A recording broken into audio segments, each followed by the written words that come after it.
श्रीभविष्यपुराणे श्री आदित्यस्तोत्रम्। नवग्रहाणां सर्वेषां सूर्यादीनां पृथक् पृथक् पीडा च दुस्सहा राजञ्जायते सततं नृणां। पीडानाशाय राजेन्द्र नामानि शृणु भास्वतः। सूर्यादीनां च सर्वेषां पीडा नश्यति शृण्वतः। आदित्यः सविता सूर्यः पूषार्का शीघ्रगो रविः। भगस्त्वष्टार्यमा हंसो हेलिस्तेजोनिधिः हरिः। दिननाथो दिनकरः सप्तः सप्तिः प्रभाकरः। विभावसुर्वेदकर्ता वेदाङ्गो वेदवाहनः। हरिदश्वः कालवक्त्रः कर्मसाक्षी जगत्पतिः।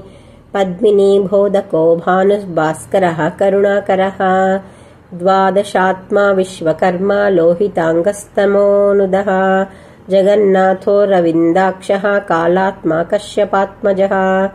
भूताश्रयो ग्रहपतिः सर्वलोकनमस्कृतः। जपाकुसुमसङ्काशो भास्वानदितिनन्दनः। ध्वान्ते बसिंहः सर्वात्मा लोकनेत्रो विकर्तनः। मार्ताण्डो मिहिरः सूरस्तपनो लोकतापनः। जगत्कर्ता जगत्साक्षी शनैश्चर पिता जयः। सहस्ररश्मिस्थरणिर्भगवान् भक्तवत्सलः। विवस्वानादिदेवश्च देवदेवो दिवाकरः। धन्वन्तरिर्व्याधिहर्ता ददृक्कुष्ठविनाशनः। चराचरात्मा मैत्रेयो मितो विष्णुर्विकर्तनः। लोकशोकापहर्ता च कमलाकर आत्मभुः। नारायणो महादेवो रुद्रः पुरुष ईश्वरः। जीवात्मा परमात्मा च सूक्ष्मात्मा सर्वतोमुखः। इन्द्रो नलो यमश्चैव नैऋतो वरुणो निलः। श्रीद ईशान इन्दुश्च भौमः सौम्यो गुरुः कविः। शौरिर्विदुन्तुदः केतुः कालः कालात्मको विभुः। सर्वदेवमयो देवः कृष्णः कामप्रदायकः।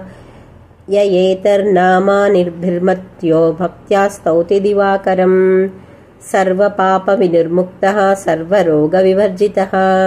पुत्रवान् धनवान् श्रीमान् जायते स न संशयः। रविवारे पठेद्यस्तु नामान्येतानि भास्वतः।